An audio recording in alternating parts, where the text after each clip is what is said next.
Shall we pray? चलिए हम दुआ करेंगे. Our loving heavenly gracious Father, once again we come under the sprinkling of the precious blood of our Savior and Lord Jesus Christ, and we come to your most holy presence. Heavenly Father, we thank you for this day which you given to us. Thank you, Heavenly Father, for your grace given to us, Lord, to come into your presence. And Lord, as this evening hour, as we're going to start our worship meeting, Lord, we pray that you may be gracious unto us. Heavenly Father, Lord, we commit this meeting completely into your hands. Lord, we pray that our Lord may be seen, our crucified Lord may be displayed, and he may be demonstrated, he may be exalted amidst us. Heavenly Father, remember all the dear ones, Lord, who are listening to your word, who are eager to take your word. Lord, including us. Lord, give us your word from above, so that, Lord, we may take your word, we may grow in you, we may become strong in you, and we may be, Lord, as people who bring forth fruit. Heavenly Father, thank you, Lord, for your grace given to us this evening. And as we start this meeting, Lord, pray that your presence may be with us from the beginning till the end. Committing ourselves to loving hands, thank you for the dear ones who could come, and those dear ones, Lord, who are supposed to come, who are on the way. Lord, we pray that you may bring them on time. And Lord, remember Brother David, Deosam, and their family as they were gone to spend their vacation in North. Lord, we pray that you may be gracious unto them. Lord, give them their portion also. Committing ourselves into loving hands, we pray in the name of our Lord and our Savior, Jesus Christ. Amen. Greetings to you all in the blessed name of our Lord and Savior Jesus Christ. हमारे खुदावंद और मंजी यीशुआ के मुक़द्दस नाम में आप सबों को मैं सलाम कहता हूँ. Thank and praise God for yet another opportunity given to us in our lives to gather around the Lord's table. और एक बार खुदावंद की मेज़ के इर्द गिर्द और एक बार आकर इकट्ठे होने का मौका जो खुदा ने हमें दिया है, उसको लेकर हम खुदा का शुक्र अदा करते हैं. As Lord's people, it's a privilege to gather around Lord's table. खुदा के लोग होने के नाते ये हमारा इस्तेहकाक है कि हम खुदा की मेज़ के इर्द गिर्द जमा हो सकें. It is where we understand and appreciate the great love that God has showered upon us. और इस मेज़ के इर्द गिर्द आते हुए हमें याद आता है और हम याद फरमाते हैं कि हमारे खुदावंद की अजीम मोहब्बत कितनी बड़ी है. When we gather around Lord's table, जब हम खुदा की मेज़ के इर्द गिर्द जमा होते हैं, and the table is kept in the center of the place. और इस मकाम के मरकज़ में जैसे ही मेज़ रखी जाती है, What it helps us to understand is we are equally necessary, we are equally important, and we are equally precious in Lord's sight. ये हमें ये याद दिलाती है कि हम सब खुदा की नज़र में और उनकी निगाह में हम सब एक सा हैं, एक सा बराबर हैं. Irrespective of our religion, irrespective of our caste, creed, language, or whatever background we have, हमारा अकीदा या हमारा जात या हमारा रंग या हमारा पस मंज़र कुछ भी क्यों ना हो, we are equally precious to Him. हम सब खुदा की नज़र में एक सा हैं, एक ही बराबर हैं. Because we are part of His wonderful creation. क्योंकि हम उसके अजीम मखलूक़ात के हिस्से हैं. And not only He created us, और उसने हमें हमारी खिलकत ही नहीं की बल्कि and He demonstrated His great love towards us as He demonstrated His love towards us as He in paying the ransom for our sins. बल्कि खुदा ने हमारे गुनाहों का फिद्या देकर अपनी बड़ी मोहब्बत हम पर इजहार किया है. Paul says in 1 Corinthians 15 chapter, पहला कुरिन्थियों के नाम लिखा गया खत 15वां बाब में पौलुस रसूल फरमाते हैं, let us read these verses all of us together, हम सब मिलकर इन आयतों को जरा पढ़ेंगे. and this is called gospel in a nutshell. इसको गॉस्पेल इन नटशल कहते हैं. Third and fourth verses, let us read all of us together. हम सब मिलकर पढ़ेंगे 3 और 4 आयतें. For I delivered unto you, first of all, that which I also received, how that Christ died for our sins according to the Scriptures, and that He was buried, and that He rose again the third day according to the Scriptures. किताब मुकद्दस के बमूजिब उठा. If you want to summarize the entire gospel in few verses, अगर आप खुशखबरी को चंद आयतों में बंद करना चाहते हैं, covering the death, burial and resurrection of Lord Jesus Christ, हमारे खुदावंद के मौत और दफन कर किया जाना और जी उठने की बातों को एक जगह बताना चाहते हैं, this is one of the important verses where Paul captured the entire gospel in 2 verses. तो ये 2 आयतें अहम आयतें होती हैं जहां पौलुस रसूल ने बयान किया है 2 ही आयतों में इन सभी बातों को. He talks about the death of Lord Jesus Christ. यहाँ यहाँ खुदावंद यीशुआ की मौत के बारे में बात करते हैं। Death was prophesied 700 years back, several years back. यीशुआ की मौत बहुत सारे सालों पहले, सदियों पहले नबूवतों के जरिए से नबियों ने पेशनगोइयां दी। In fact, in the Old Testament, Isaiah prophesied in Isaiah 53. अगर हम देखेंगे तो एशिया की किताब में हम पढ़ते हैं कि एशिया 53 में एशिया नबूवत करता है। Christ died for our sins according to the scriptures. वहाँ लिखा हुआ है कि यीशुआ हमारे वास्ते मरेगा और किताब मुकद्दस के मुताबिक यीशुआ हमारे लिए सलीब पर मुआ। Then he goes on and he talks about the burial. और उसके बाद यहाँ यीशुआ के दफन होने के बारे में वो बात कर रहे हैं। And the third day he rose again according to the scriptures. और तीसरे दिन किताब मुकद्दस के बमूजिब यीशुआ जी उठा। We cannot separate these three from the gospel. इन तीन बातों को हम खुशखबरी से निकाल नहीं सकते हैं। Death of Lord Jesus Christ. हमारे खुदावंद यीशुआ की मौत। Death of Lord Jesus Christ is important in our lives. यीशुआ की मौत हमारी जिंदगियों में बहुत अहम बात होती है। Because we sinned against God. क्योंकि हम खुदा के खिलाफ गुनाहगार ठहरे। And we are destined to eternal hell. और इसलिए हम हमेशा की मौत पाकर दोज़ख के लिए हम चल रहे हैं। And no one can redeem his own brother. और किताब मुकद्दस फरमाती है कि अपने भाई को कोई भी बचा नहीं सकता या मखलसी नहीं बख्श सकता। And the perfect sacrifice is necessary to redeem sinners from their eternal damnation. और हर गुनहगार को उसके हमेशा की दायमी हलाकत से बचाने के लिए छुड़ाना तो जरूरी है। That's the reason why Lord Jesus Christ came into this world. इसी वास्ते खुदावंद यीशुआ ने इस दुनिया में आया। He died for our sins. यीशुआ हमारे वास्ते, हमारे गुनाहों के वास्ते सलीब पर मुआ। When Lord Jesus Christ started his ministry in Mark's Gospel, अगर हम देखेंगे तो मरकुस की खुशखबरी में जब हमारे खुदावंद यीशुआ ने अपनी खिदमत गुजारी जब शुरू की, he started proclaiming the good news. उन्होंने खुशखबरी बयान करते आया। He started proclaiming the gospel of the kingdom of God. खुदा की बादशाहत के बारे में खुशखबरी यीशुआ सुनाने लगे। The time is fulfilled and the kingdom of God is at hand. Repent ye and believe the gospel. यीशुआ ने फरमाया कि खुदा की बादशाहत नज़दीक आ गई है और मन फिराओ। The time is fulfilled. वक्त नज़दीक आ गया है। If you want to learn God's word, अगर आप खुदा का कलाम सीखना चाहते हैं, it is very important for us to divide it and interpret it.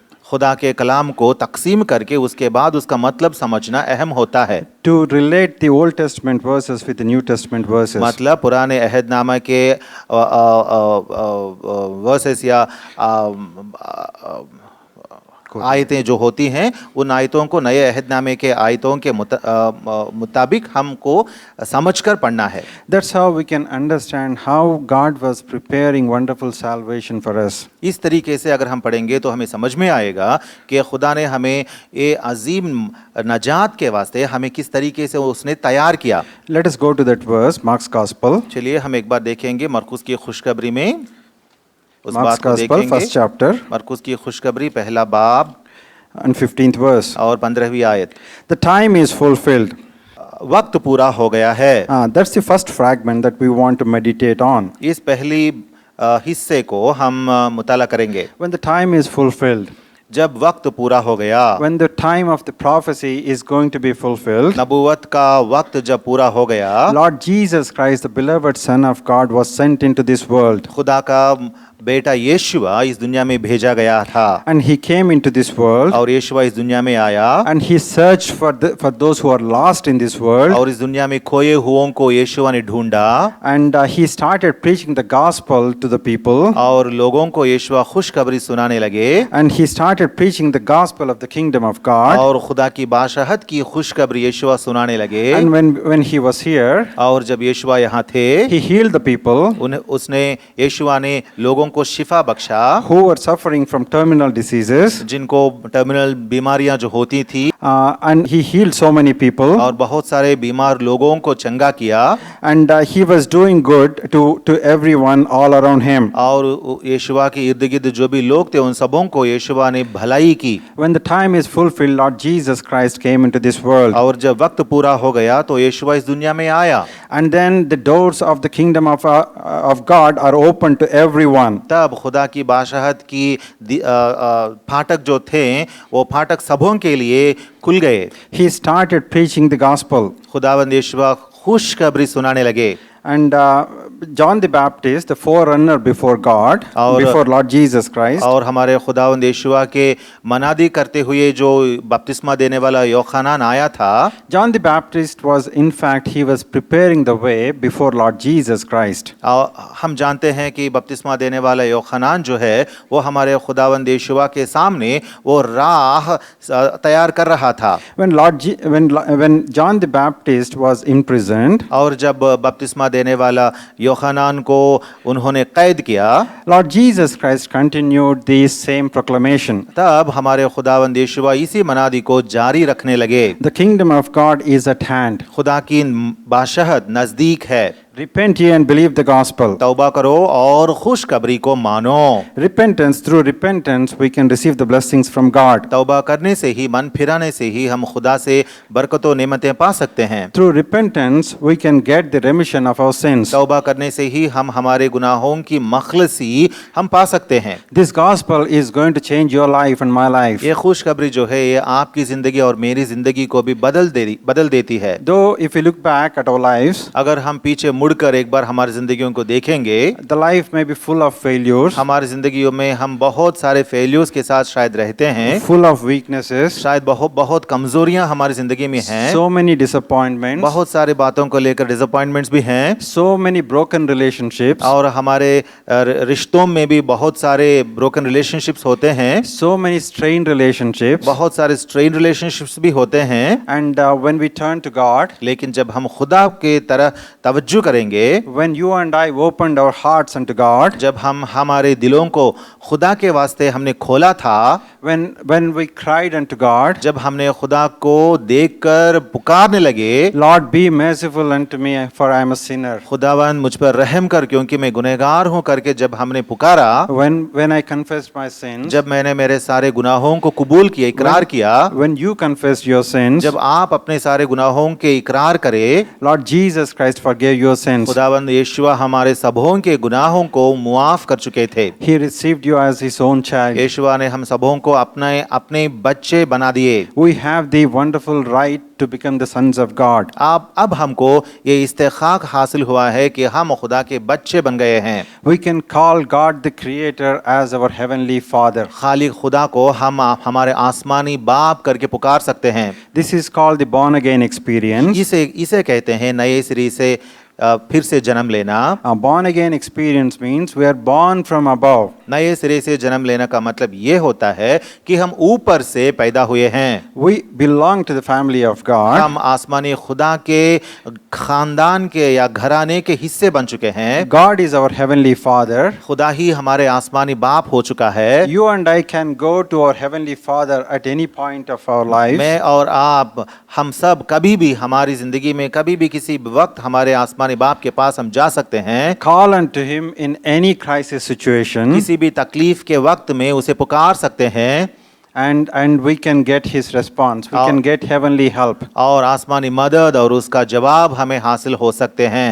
So it is very important for us to start our Christian journey, life of faith, taking the ABC steps, which is basically begins with the repentance. इसी तरीके से हमारी यीशुई ईमान की जिंदगी हम ABC कदम उठाकर यानी ईमान से ही हम कदम उठाकर हमारी जिंदगी को हम आगे बढ़ाते हैं। We have to understand the foundational principles of Christian life. यीशुई जिंदगी के बुनियादी उसूल क्या होते हैं हमें समझना चाहिए। Repentance is important. तौबा करना बहुत अहम बात है। And born again experience is important. नए सिरे से जन्म लेना ये भी बहुत अहम है। And we should not stop from there. और यहाँ हमें रुकना नहीं है। We have to move towards perfection. हमें कामिल होने तक आगे बढ़ना चाहिए। And we have to understand and acquaint ourselves ourselves with the ways of God. और खुदा के राह जो होते हैं उन राहों को हमें पहचानना चाहिए। How do we understand and appreciate and acquaint ourselves with the ways of God? खुदा के राहों को हम पहचानेंगे और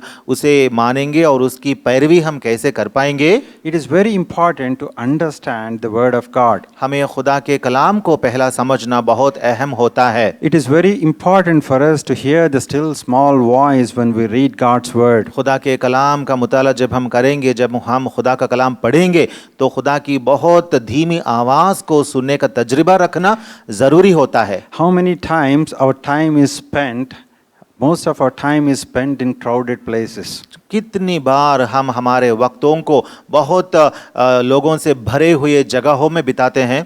And we hear so many voices, वहाँ हम बहुत सारी आवाज़ों को सुनते रहते हैं, so many instructions, बहुत सारे अहकाम को सुनते हैं, so many people are pushing and pulling us. बहुत सारे लोग हम हमारे इर्द गिर्द फिरते हमको ढकेलते भी जाते रहते हैं। So many times we find ourselves in the crossroads, कभी कभार हम चौरास्ते में भी हम रहते हैं, not knowing which road I should take. किस रास्ते को जाना हमें वहाँ पता शायद नहीं होता है। There is so much of confusion. बहुत तशवीश या कंफ्यूजन होती है। But when we see God's word, लेकिन जब हम खुदा के कलाम को पढ़ेंगे, He speaks to us खुदा कलाम के जरिए हमसे बात करेगा। through the word of God. कलाम के जरिए He will instruct us. हमें अपना अहकाम हमें सिखाएगा। He will guide us with His own eye. अपनी नजर हम पर रख कर हमारी रहबरी करेगा। He will never leave us or forsake us. हमसे वो दूर नहीं होगा, हमसे दस्तबरदार नहीं होगा। Not only born again experience is important, नए सिरे से जन्म लेना ही खास नहीं है, बल्कि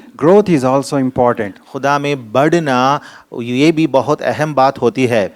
And how can we grow? हम बढ़ेंगे कैसे? Spiritually, yes, we are born again. रूहानी तौर पर ठीक है, हम तो नए सिरे से पैदा हो चुके हैं। We know that our God, the heavenly Father, is our God. हम तो वाकिफ हो गए हैं इस बात से कि हमारे आसमानी खुदा ही हमारे बाप हैं। And when we gather around Lord's table every Lord's day, और खुदा के हर दिन, हर इतवार को जब हम खुदा की मेज़ के इर्द गिर्द जमा होते हैं, and we take time to appreciate God, what He has done for us. तब हम क्या करते हैं? खुदा हमारे वास्ते जो कुछ भी किया है उन बातों को याद करते हुए खुदा का शुक्र अदा करते हैं। It is very important for us to worship Him in spirit and truth. ये बहुत अहम बात होती है कि हम रूह और सच्चाई से हमारे खुदा की इबादत करें। It is very important for us to worship Him in the beauty of holiness. मुकद्दस तकद्दुस के मुताबिक हमें खुदा की इबादत करना बहुत अहम बात होती है। Every Lord's Day gives us an opportunity to remember what He has done for us. हर एक खुदा का दिन हमें ये मौका देता है कि हम याद करें कि खुदा ने हमें क्या किया है हमारे वास्ते। That's how we can understand and appreciate and acquaint ourselves with the ways of God. इस तरीके से हम खुदा की राहों को जान सकते हैं और खुदा की राहों को पहचान कर उनकी पैरवी कर सकते हैं। So it is very important for us to take time on a Lord's Day to gather as a congregation. इसीलिए खुदा के दिन में वक्त निकाल कर खुदा के लोग बनकर इज्तिमा के लिए आना हमारे लिए बहुत अहम बात होती है। Let us turn to Psalm 92. देखिए मज़ामिर की किताब chapter 92, First verse to fifth verse. Alternatively we'll read. पहली 5 आयतें हम बारी बारी से हम पढ़ेंगे। It is a good thing to give thanks unto the Lord and to sing praises unto thy name, O Most High. सुबह को तेरी शफकत का इजहार करना और रात को तेरी वफादारी का। Upon an instrument of 10 strings and upon the psaltery, upon the harp with a solemn sound. क्योंकि ए यहोवा तूने मुझे अपने काम से खुश किया, मैं तेरी सनतकारी के सबब से शादियाना बजाऊंगा। O Lord, how great are thy works and thy thoughts are very deep. So here we understand that it is a good thing to give thanks unto the Lord. यहाँ हम देख रहे हैं कि हमारे खुदा यहोवा का शुक्र करना बहुत अच्छा है, भला है। And how should we start the day? तो हमें हमारा दिन शुरू कैसा करना है? It is written in the second verse. दूसरी आयत में लिखा हुआ है, To show forth thy loving kindness in the morning. सुबह को तेरी शफकत का इजहार करना।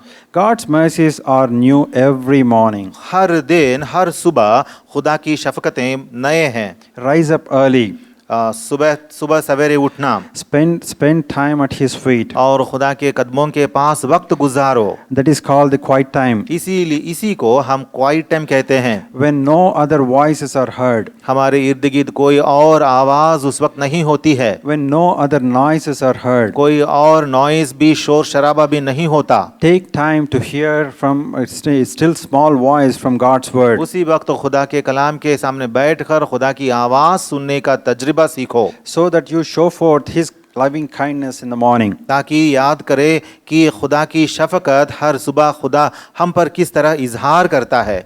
And every night we should end every night thanking God for His faithfulness. और हर रात को हमें किस तरीके से ख़त्म करना है, हर रात को खुदा की वफादारी को याद करते हुए शुक्रगुजारी के साथ हमें हर रात को ख़त्म करना है। So a day every day starts remembering God about His loving kindness. हर दिन शुरू होता है खुदा की शफकत को याद करते हुए, and the day ends remembering God's faithfulness. और हर दिन ख़त्म होता है खुदा की वफादारी को याद करते हुए रात में। And fourth verse psalmist says, और मज़मूर नवीस चौथी आयत में कहता है, For thou Lord has made me glad through thy work. क्योंकि खुदावंद ने अपनी सनतकारी के सबब से मुझे खुश किया है। And God, our God is a God of new beginnings. हमारे खुदा किस तरह का खुदा है? वो हर चीज़ को नए से पैदा करने वाला खुदा है। And he wants to do a new work in our lives. हमारी ज़िंदगियों में खुदा एक नया काम भी करना चाहता है। We are glad because of His work in our lives. हम इसीलिए खुश हैं क्योंकि उसने हमारी ज़िंदगियों में अपना काम किया। And the psalmist goes on and says, I will triumph in the works of thy hands. और ये मज़मूर नवीस कहता है कि मैं तेरी सनतकारी के सबब से शादियाँ न बजाऊंगा। And he goes on and says, O Lord, how great are thy works. और वो कहने लगता है कि ऐ यहोवा तेरी सनतें कैसी बड़ी हैं। There is a particular psalm in the Bible. और किताब मुक़द्दस में एक ख़ास मज़मूर है where works of God are mentioned several times. वहाँ पे खुदा के काम बहुत सारी बार दोहराए गए हैं। In the interest of time, we are not going into Psalm 111. वक्त की कमी की वजह से हम उस मज़मूर को Psalm 111 को देख नहीं पाएंगे। When you get time, please read Psalm 111. लेकिन जब आपको वक्त मिलता है तो आप मज़मूर नंबर 111 को आप ज़रूर पढ़िए। He hath made His wonderful works to be remembered, and He hath shown His people the power of His works. 4th verse and 6th verse. और आयत नंबर 4 और आयत नंबर 6 में हम पढ़ते हैं, उसने अपने अजाइब की यादगार कायम की है। यहोवा रहीम और करीम है, उसने कौमों की मीरास अपने लोगों को देकर अपने कामों का जोर उनको दिखाया। He hath made His wonderful works to be remembered. उसने अपने अजाइब और गराइब को यादगार कायम किया है। Now today on the Lord's Day, आज हम खुदा के दिन में we have gathered around Lord's table. हम खुदा की मेज के इर्द गिर्द आ गए हैं to remember His loving kindness. उसकी शफकत और मोहब्बत को याद करने के लिए। To remember the greatest love ever shown to the mankind. इंसानों पर जो बहुत अजीम मोहब्बत दिखाई गई है उसे याद करने के लिए। We should not forget what God has done in our lives. हमें इस बात को भूल नहीं जाना चाहिए कि खुदा ने हमारी जिंदगियों में हमारे लिए क्या किया है। And there are several instances where God's people forgot what God has done for them. बहुत सारे ऐसे हवाले हैं जहां खुदा के लोगों ने भूल गया कि खुदा ने उनके लिए क्या किया था। Let us look at the lives of the children of Israel. इस्राएल के बच्चों की जिंदगियों को जरा हम एक बार देखेंगे। In Psalm 106, चलिए हम देखेंगे मज़ामिर की किताब बाब number 106। In Psalm 106, it gives an account of children of Israel in the wilderness. मज़मूर 106 में यहाँ इस्राएल के बच्चों के बारे में लिखा गया है जब वो लोग बयाबान में सफ़र कर रहे थे।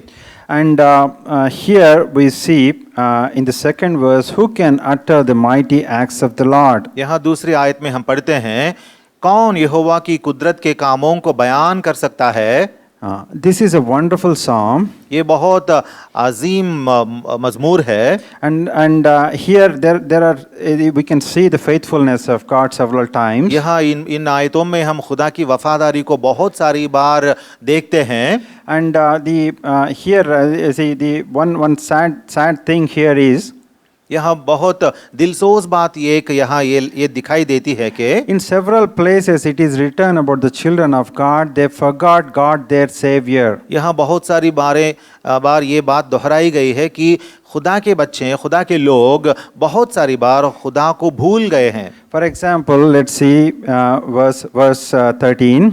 मसलन हम देखेंगे आयत number 13. They soon forgot his works, they waited not for his counsel. फिर वो जल्द उसके कामों को भूल गए और उसकी मशवरत का इंतजार ना किया.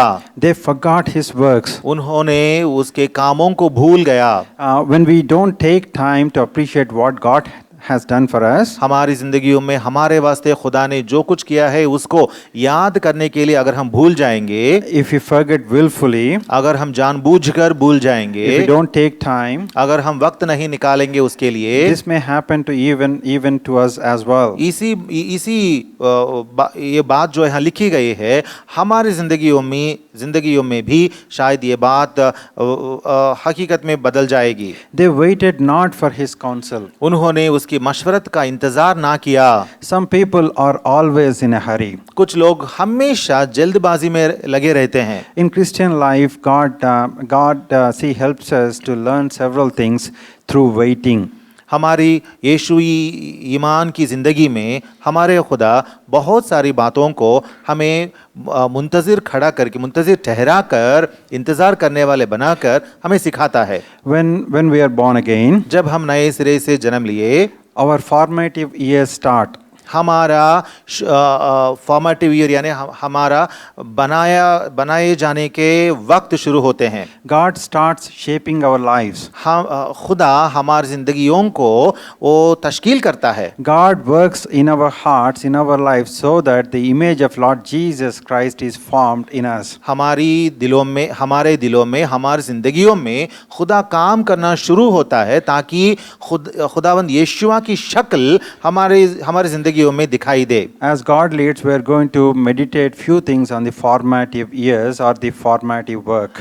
खुदावंद की मदद के मुताबिक मुस्तकबिल में हम मुताला करेंगे कि खुदा किस तरीके से हमें तश्कील करता है. In the next message. Next message में देखेंगे. And in the 14th verse, Psalm 106:14. और हम देखेंगे मज़ामिर की किताब बाब नंबर 106 और आयत नंबर 14.